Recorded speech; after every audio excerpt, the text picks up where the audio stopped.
Meanwhile, Korea's central bank has decided to keep its key interest rate steady at 1.5%, despite the U.S. now tightening its own policy rate in earnest. Inflation is still a little too low, and there are other risks like the U.S. China trade conflict. Hyesung reports. The Bank of Korea kept its inflation rate projection at 1.6%, but cut its growth forecast for the local economy to 2.9% from April's 3%. We expect economic growth to continue at the level of its potential growth rate, but there is growing uncertainty over global trade conflict and the pace of monetary policy normalization by major economies. The BOK Chief said Korea's exports remain robust and that growing consumption will offset slowing investment in the country.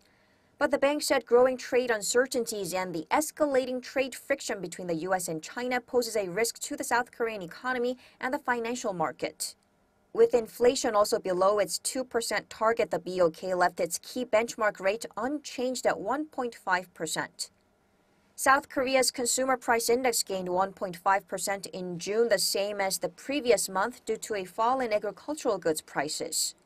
Household debt concerns and the sluggish domestic labor market also led the bank to hold its key rate.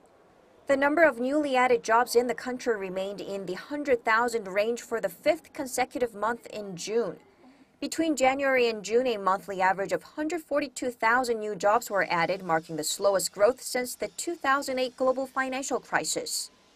July's monetary decision leaves the U.S. interest rate 0.5% higher than that of Korea. But with the Fed expected to raise rates 2 more times this year, the BOK didn't rule out the possibility of a rate hike in the second half of this year to curb possible capital outflows, adding that it will closely monitor global market conditions and how the U.S. China trade war affects the Korean economy when setting its monetary policies. Hyesung, Arirang News.